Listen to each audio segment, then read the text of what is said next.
Talk to Fergus Muirhead. Hello. Hello. Now we're going to discuss. This is the government confirming new measures to protect private pension savers from the threat of unscrupulous pension scammers. What's the scale of the problem?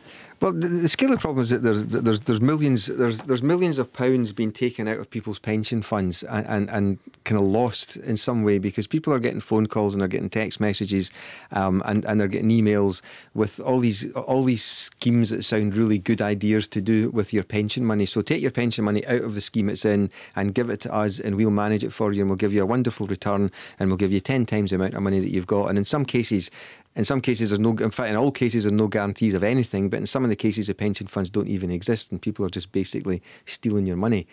So the government's intention is to stop the cold calls and see if that kind of helps. If that helps the scale of the problem. So what measures are to be introduced then? Well, they're basically saying that the only people who have got up-to-date only companies which are still trading, which produce up-to-date accounts, can register pension schemes. So hopefully that will stop people setting up false companies to take pension money. But at the same time, what the government is intending doing, and interestingly, they haven't said when they're intending doing this, they're going to stop cold calls. So your phone won't ring with somebody saying to you, you've got money in your pension, give it to us and we'll make it work much harder for you. We'll give you a better return than you're currently getting. We'll give you immediate access to your cash. All these promises that you get over the phone about give us your pension money and we'll give it to you now, which have all become possible because of the government's pension freedoms, which came in a few years ago. And they would helpfully take a cut, do they? Well, they'll take more than a cut. In some cases, they're taking all of it because the schemes don't exist at all. Do you think these go far enough, these measures? Well, no, they probably don't because we haven't got a time scale, and people are losing money now. So I think we need to see these measures being introduced sooner rather than later. I think people are actually losing money now. I don't, at one level, have an issue with cold calling. I'm quite happy to answer my phone if it rings, and if somebody's trying to sell me something, I'm quite happy to decide whether I want to buy it or not and make a decision. But the problem is there's lots of people are selling things that are not real. They're taking money out of pension funds and they're putting them into funds that don't really exist. So they're basically just stealing your money. It's one thing to be given a promise or to think you've got a promise of a 10% return every year when in fact all you're going to get is a 2 or 3% return. But the investment is real. It's a completely different thing where the investment itself is not real. So I think part of the problem is that the legislation itself on pension transfers and on what people are doing with the pensions is not understood enough by people. So it's very easy for people to get conned into thinking that there are better options than there actually are. The government needs to do more to tighten up on the pension legislation itself. But I think this is a start to stop the people who are setting up fraudulent companies to take people's money is a start. And the sooner it's introduced, the better it'll be for everyone.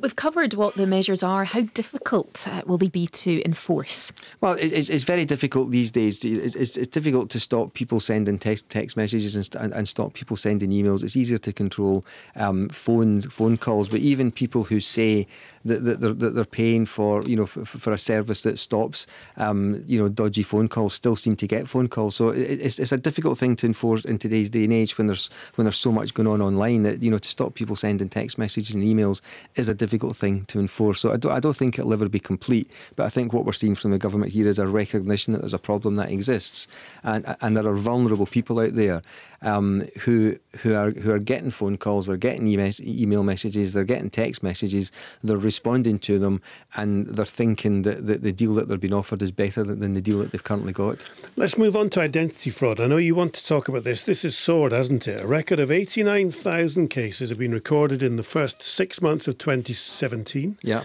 This is from CFAS, the Fraud Prevention Service. It's up 5% on last year. Extremely worrying trend.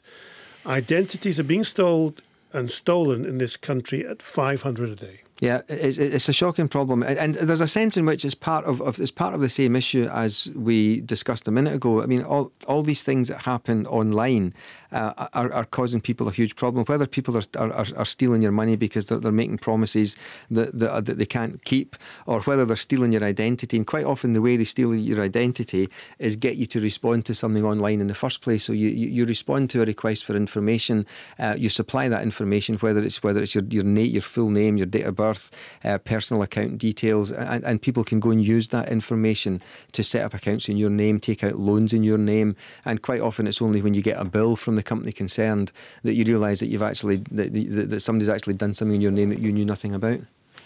Why would you be giving this information to these people? Because people who are asking for the information make it all look very believable. They're using much more believable email addresses. They're using email addresses that look real. They're using companies' logos on their emails that look real. They're asking in a way that looks and sounds real. So you know, it's not a big step for people to say that's obviously my bank asking me for this information, so I better give it to them. But all banks will say to you they would never ask for any personal information by email. All reputable companies that deal with you, that deal with your money and charge you bills for services, they will all say we would never ask you for that information. But still, when you get an email, it's very easy to think that it's coming from a real place, and it's very easy to give the information out. We've talked to people in here that have done it. You know, we've seen real examples of people that think they're giving real information out to provide a real service or to help to somebody to help them, only to discover later on that they've been conned. Well, I got caught. I think I told you. I got caught. Apple sent me an That's email, right, and yeah. I went back, and it said, just time to update your, you know, and I'm a 50-odd-year-old bloke, and I've lived my life, and I'm typing through this very plausible Apple website, entering my personal details, and it suddenly gets to remind us of your bank account. I thought, what? So how else do they do it then? They can try and get you to click on an email and then go and enter details. Well, you'll enter your email address, your passwords. They can upload, if you click on links, sometimes if you open links on a text message or an email, they can use that link that you've clicked on to upload software to your computer. And once they've got access to that software, once they've got that software on your computer, they can actually trace and track what you're doing. So they can follow your keystrokes, they can get your passwords, and once they've got that information, they've basically got anything they want. And I think the problem is they're getting more and more sophisticated as time goes on. And as you said, John, the websites that they're using look much more real all the time. It's almost, and the way to check that it's not real, if you hover over the address that the email has come from, if it hasn't come from the real company, if it doesn't say Tesco.com or Apple.com or RoyalBankOfScotland.co.uk, if it's a strange email type address that you don't recognise, then the chances are that it's not real. I'm just looking through my emails. Right, I'd never done this on air before, but here's one from an account. Dear Sir, unavoidable update. Dear user, we detected a problem with your email address. That's one. E-billing at bt.com. Hello, your new BT service is about to start. Account number ... We've got, keep going, another one from bt.com. Important changes to your BT account. And then we've got an energy helpline. Then we've got flight refunds. It is crackers, isn't it? Because AT&T, and I'm not a client, but they must just fish. Do they? As if you're an AT&T they'll send you. They'll have 100. They'll have 100 different email addresses. They'll have John Baxter, John Bim, John Beattie, and one will be a real name, and it'll get to you. I got a phone call from BT a couple of weeks ago saying we've got a problem with your router. You need to give us your password details. I said, no, you don't. And I went straight on the phone to BT. I just hung up. They gave me a number. They gave me a London number, a 0207 number, which when I spoke to BT, they said that's not one of our numbers. If we were asking customers to call us back, we would give them an 0800 number, or we would tell them to call on a BT phone and use the 100 number. So these companies, these real companies, don't ever ask you to send them information. But as you've just shown us, the emails that are coming through look so real. The phone calls sound so real. It's getting more and more difficult to work out what is real and what's not real when you get emails and when you get phone calls. You've got to be really careful. So hovering over the email address, hovering over the link before you click on it, make sure that it looks as if it's come from the company it's supposed to come from, and it's not just a kind of jumbled up lot of letters that's coming from somebody that's set up a fake website.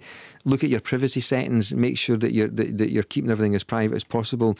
Passwords. You know, we talk about passwords and we say to people, don't use the same password across all your devices, and people still use simple passwords. They still use their names, they still use their dates of birth and their family's dates of birth, and hackers are getting so sophisticated. It doesn't take long now for a hacker to sit down and just go through your dates of birth. If they've got partial information from you, it's easy to get the rest of it. You just need to be very, very careful. Is this because people are sharing so much information about themselves generally on social media as well? Yes. That's a huge part of the issue. That I don't know about you guys and your Facebook settings, but my date of birth is certainly not on my Facebook account. I can update it. I can help. I would never put my real date of birth on anything like that. So yeah, there's so much information out there on Facebook already, and people just kind of delight. And I'm going on holiday. What have you just told people if you're going on holiday? Yeah. My house is empty. Fergus, happy days.